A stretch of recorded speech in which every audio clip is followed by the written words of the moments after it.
Assalamualaikum warahmatullahi wabarakatuh. Selamat pagi anak-anak mulim sekalian. Apa kabarnya? Sehat? Alhamdulillah, kita berharap semuanya dalam keadaan sehat walafiat. Kembali lagi berjumpa dengan Mualim Jeffrey Aguspan di mata pelajaran Ilmu Pengetahuan Sosial. Nah, meskipun kita saat ini masih dalam belajar daring ataupun online dikarenakan terbatasnya pembelajaran tatap muka, namun kita tetap semangat dalam belajar di rumah. Nah, mengenai tentang hal yang kalian alami pada hari ini, yaitu belajar masih di rumah dan tidak bolehnya ke sekolah ataupun tatap muka, ini menjadi permasalahan yang terjadi di kalangan masyarakat, terkhusus di dunia pendidikan. Nah, pada hari ini kita akan membahas tema tentang permasalahan sosial. Nah, sebelum lebih lanjut, kalian harus memahami apa sih tujuan pembelajaran dari permasalahan sosial. Nah, tujuan dari permasalahan sosial adalah agar anak-anak mualim harus mengetahui pengertian, memahami dan dapat menganalisa dari sebuah kejadian masalah sosial. Berikut pengertian permasalahan sosial. Di sini ada dua tokoh yang mengatakan tentang masalah sosial. Yang pertama, Surjono Sukanto mengatakan masalah adalah suatu ketidaksesuaian antara unsur kebudayaan atau masyarakat yang dapat membahayakan kehidupan kelompok-kelompok sosial. Berikutnya, tokoh Bulmer dan Thomson mengatakan masalah adalah suatu kondisi yang terjadi di mana dapat mengancam nilai-nilai di dalam masyarakat sehingga dapat berakibat pada sebagian besar dari anggota masyarakat. Nah, apa saja faktor penyebab dari permasalahan? Menurut Surjono Sukanto dibagi menjadi 4. Yang pertama, faktor ekonomi. Contohnya kemiskinan, pengangguran, dan sebagainya. 2. Faktor biologis. Contohnya seperti gizi buruk, wabah penyakit, dan juga saat ini virus COVID-19. Nah, itu bagian dari contoh faktor penyebab biologis. Yang ketiga, faktor psikologis. Suatu perasaan yang stres, beban hidup yang berat. Nah, itu menjadi faktor penyebab psikologis. Yang keempat, faktor budaya. Yakni contohnya kenakalan remaja, pernikahan, perceraian, dan pernikahan usia dini. Nah, lanjut kita bahas tentang contoh masalah sosial di masyarakat. Ini ada beberapa contoh yang Mualim gambarkan, seperti kemiskinan. Nah, kemiskinan adalah suatu keadaan ketika seorang tidak sanggup memelihara dirinya sendiri sesuai dengan taraf kehidupan kelompok dan juga tidak mampu memanfaatkan mental maupun fisiknya dalam kelompok tersebut.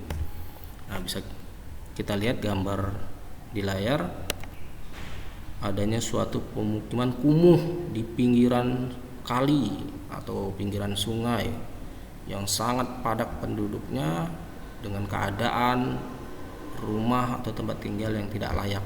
Nah, inilah yang bisa kita lihat permasalahan yang ada di masyarakat, yaitu kemiskinan. Berikutnya yang B, contohnya kejahatan. Nah, kejahatan itu sebuah kondisi dan proses sosial yang menghasilkan perilaku sosial yang berbeda. Kejahatan bisa terjadi karena proses imitasi, pelaksanaan peran sosial, kompensasi, asosiasi, diferensiasi, konsepsi diri, identifikasi, dan kekecewaan yang agresif. Nah, kejahatan itu lebih identik dari sebuah kebutuhan. Dia ingin mencapai kebutuhan namun tidak ada hal yang baik ataupun yang halal. Seperti apa contoh-contoh kejahatan itu? Yaitu kriminalitas, pembunuhan, pencurian, perjudian, bahkan yang sangat marak saat ini adalah begal. Nah, itu salah satu bagian dari kejahatan yang terjadi di masyarakat. Berikut yang C, disorganisasi keluarga. Disorganisasi merupakan suatu bentuk ketidakharmonisan keluarga. Menurut William J. Good, membedakan bentuk-bentuk disorganisasi keluarga menjadi 4 macam, yaitu yang pertama, disorganisasi keluarga yang disebabkan oleh karena hubungan-hubungan yang dibangun tidak berdasarkan ikatan perkawinan yang sah. Seperti apa itu contohnya? Ada sepasang kekasih yang mereka nikah di luar dari persetujuan orang tua. Nah, itu adalah ikatan perkawinan yang tidak sah karena tidak ada izin dari keluarga. Yang kedua, disorganisasi keluarga yang terjadi sebagai akibat dari putusnya hubungan perkawinan oleh perceraian. Yang ketiga, disorganisasi keluarga yang disebabkan oleh adanya kematian dari kepala keluarga yang bersangkutan. Yang keempat, terakhir, disorganisasi keluarga yang disebabkan oleh faktor-faktor intern keluarga yang bersangkutan, seperti terdapat anggota keluarga yang sakit jiwa, berperilaku menyimpang, dan lain sebagainya. Berikut yang D, masalah generasi muda dalam masyarakat modern. Pada umumnya ditandai dengan 2 sikap, yaitu melawan atau apatis, ketidakkepedulian. Berbagai macam permasalahan generasi muda yang muncul pada saat ini antara lain yaitu menurunnya jiwa idealisme, patriotisme, dan nasionalisme di kalangan masyarakat, termasuk jiwa pemuda. 2, kekurangan kepastian terhadap masa depannya.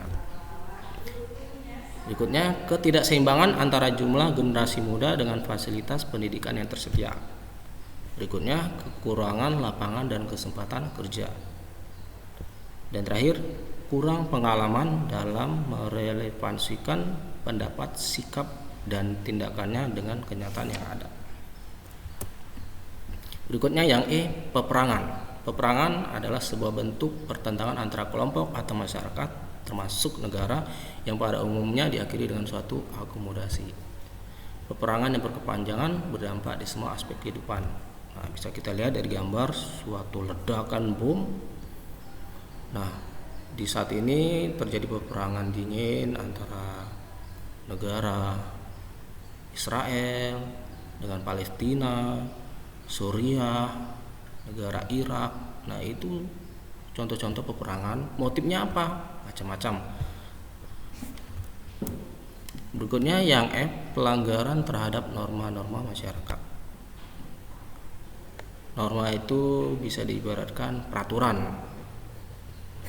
Nah, di sini Mualim kasih contoh yaitu tentang pelacuran atau sering dikenal dengan PSK. Pelacuran dapat diartikan sebagai perjualan jasa seksual atau hubungan seks dengan mendapatkan upah.